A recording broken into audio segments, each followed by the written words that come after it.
Perkenalkan, nama saya Eliza Dwinata dengan NPM akhir 192. Di sini saya akan membahas soal P11.1, di mana perusahaan Aladin membeli mesin pada 1 Mei 2022. Nah, di sini yang diketahui itu harganya $85.000, lalu ada syarat kreditnya itu 2/10 N/30, lalu ada biaya pengiriman itu $800, lalu ada persiapan dan instalasi $3.800, dan yang terakhir biaya tenaga kerja selama operasi reguler $10.500.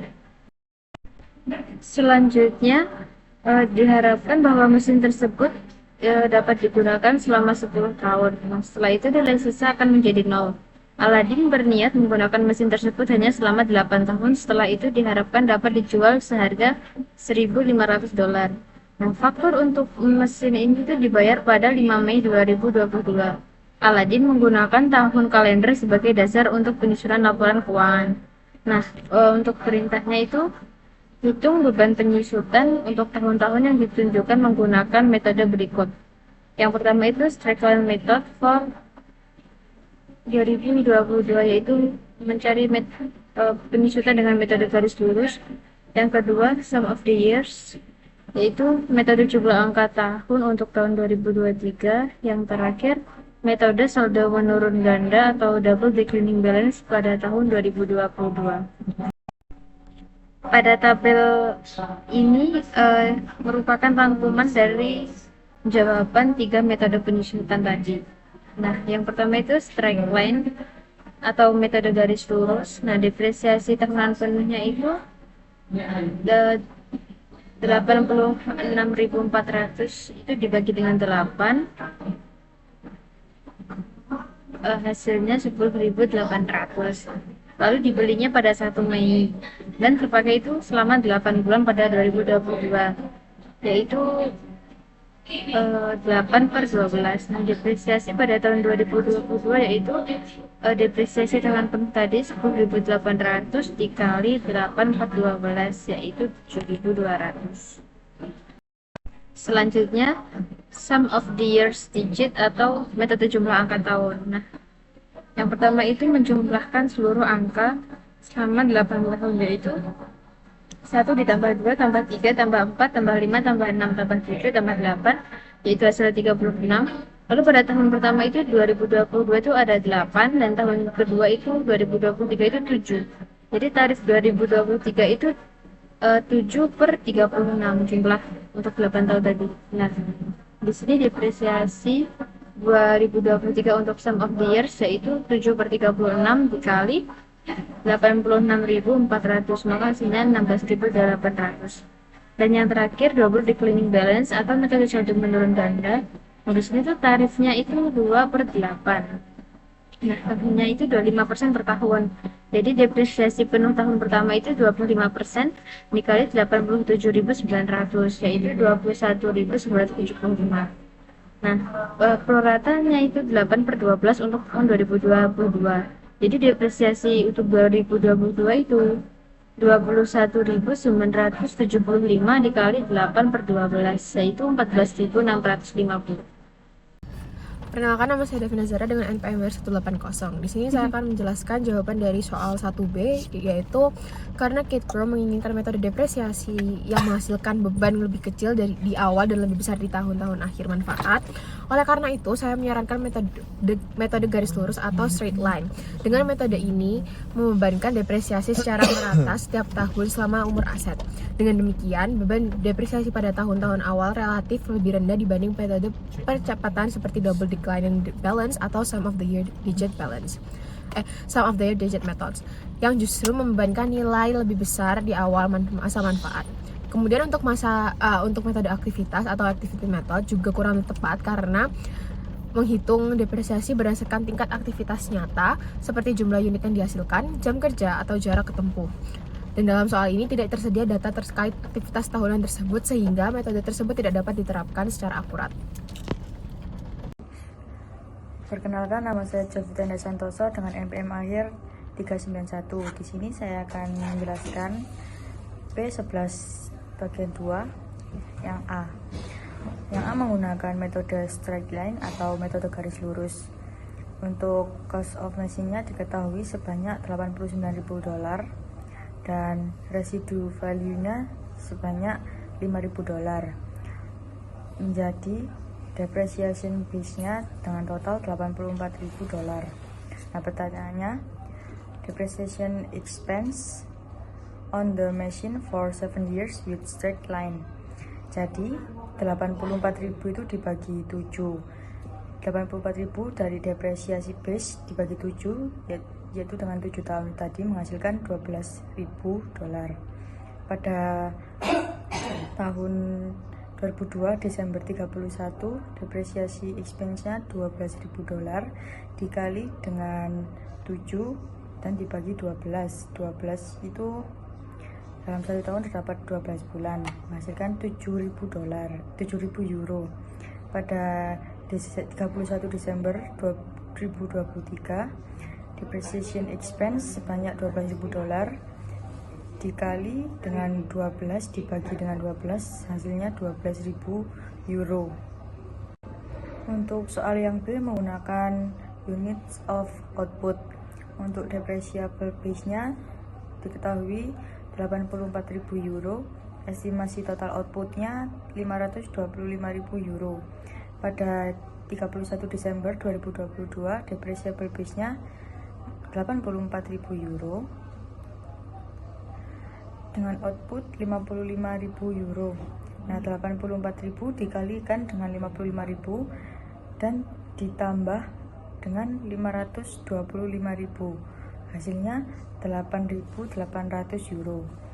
Pada 31 Desember 2023, depreciable base-nya sebanyak €84.000, outputnya €48.000.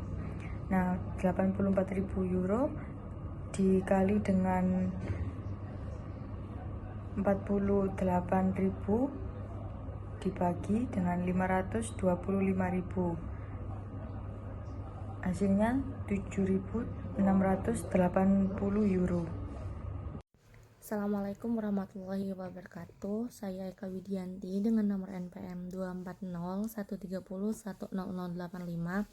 Di sini saya akan menjawab soal nomor 2C, yaitu working hours, di mana diketahui harga perolehannya sebesar €89.000, lalu nilai residunya sebesar €5.000, total estimasi jam kerjanya 42.000 jam, lalu jam kerja tahun 2022 itu 6.000 jam, dan jam kerja tahun 2023-nya 5.500 jam.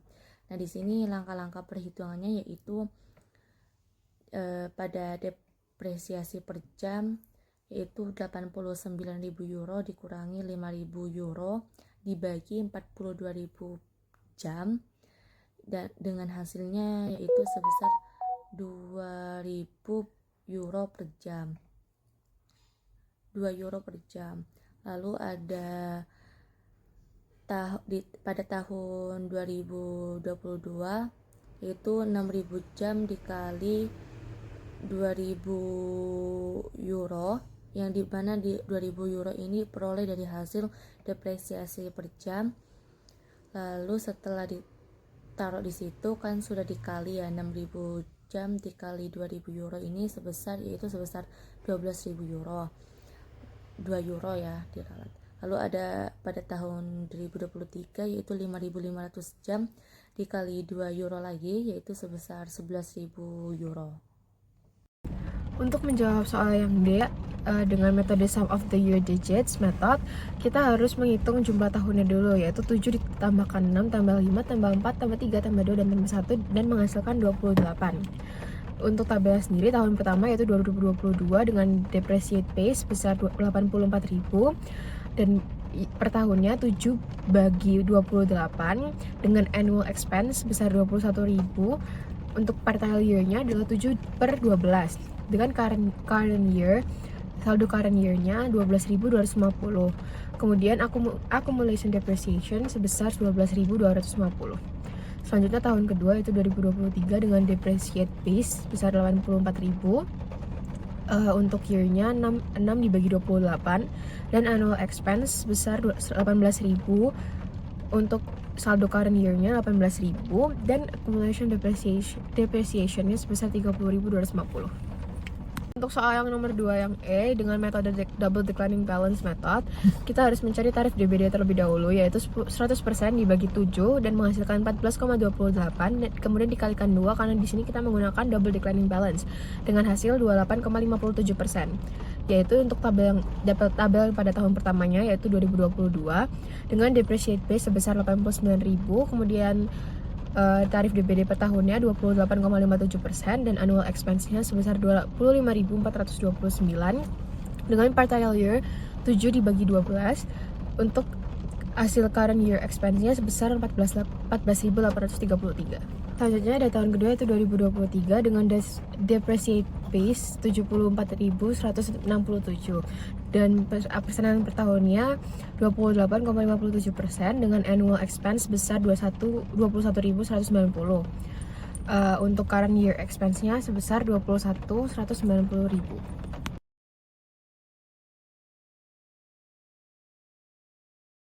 Lalu di soal nomor 3 yaitu membuat soal mengenai depresiasi, dimana contoh soalnya ini ada yaitu pada PT Galaxy Energy membeli sebuah tambang batubara pada 1 Januari 2020 dengan rincian biaya sebagai berikut, yaitu harga beli tambang batubaranya sebesar 80 miliar rupiah. Lalu ada biaya notarisnya sebesar 2,5% dari harga beli, dan ada biaya BPHTB sebesar 5% dari harga beli, dan ada PPN sebesar 11% dari harga beli. Nah, jadi tambang yang dibeli ini juga diperkirakan memiliki cadangan batu bara sejumlah 5 juta ton dengan rencana penggalian yaitu pada tahun 2020 dilakukan penggalian sebanyak 2 juta ton, lalu pada tahun 2021 dilakukan penggalian lagi sebanyak 1 juta ton, dan di tahun 2022 dilakukan penggalian sebesar 800.000 ton, dan di tahun 2023 dilakukan penggalian juga sebesar 700.000 ton, dan terakhir pada tahun 2024 ini dilakukan penggalian sebesar 500.000 ton.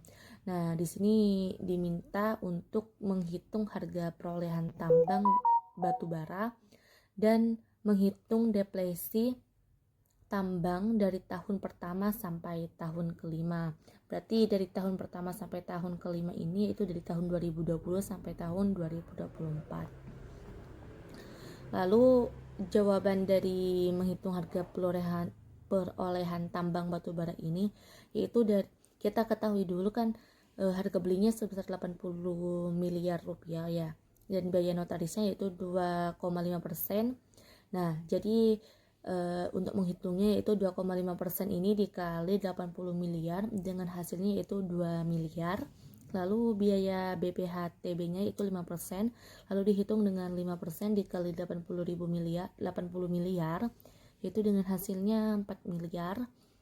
Dan PPN-nya ini tidak dimasukkan karena dapat dikreditkan. Nah, itu juga karena jika perusahaan PKP. Dan yang kedua yaitu yang B, menghitung depresi, yaitu metode unit produksi, dimana cadangan totalnya itu 5 juta ton ya. Lalu ada tarif depresi per tonnya itu kan 86 juta, itu dibagi 5 juta tonnya. Jadi setelah di jumlah yaitu sebesar 17.200 per tonnya. Lalu di sini ada jurnalnya ya, pada tahun 2020 itu kan digalinya itu 2 juta. Jadi depresinya itu 2 juta dikali 17.200, dimana menghasilkan yaitu 34 miliar 400 juta ribu rupiah. Lalu pada tahun 2021 itu tonnya itu digali sebesar 1 juta. Lalu setelah didepresikan yaitu 1 juta dikali 17.200 yaitu sebesar 17 miliar 200 juta ribu rupiah, dan pada tahun 2022 yaitu sebesar 800 ton. Lalu setelah dideflasikan yaitu 800.000 ton dikali 17.200 sebesar 13 miliar 760 ribu rupiah, dan pada tahun 2023 digali sebesar 700 ton, dan saat dideflasikan yaitu 700.000 dikali 17.200 yaitu sebesar 12.000 miliar 40 juta rupiah. Dan pada tahun terakhir yaitu tahun kelimanya ini pada tahun 2024 dan digali 500 ton, dan pada saat dideflasikan yaitu 500.000 ton itu dikali dengan 17.200 dengan totalnya yaitu 8 miliar 600 juta ribu rupiah.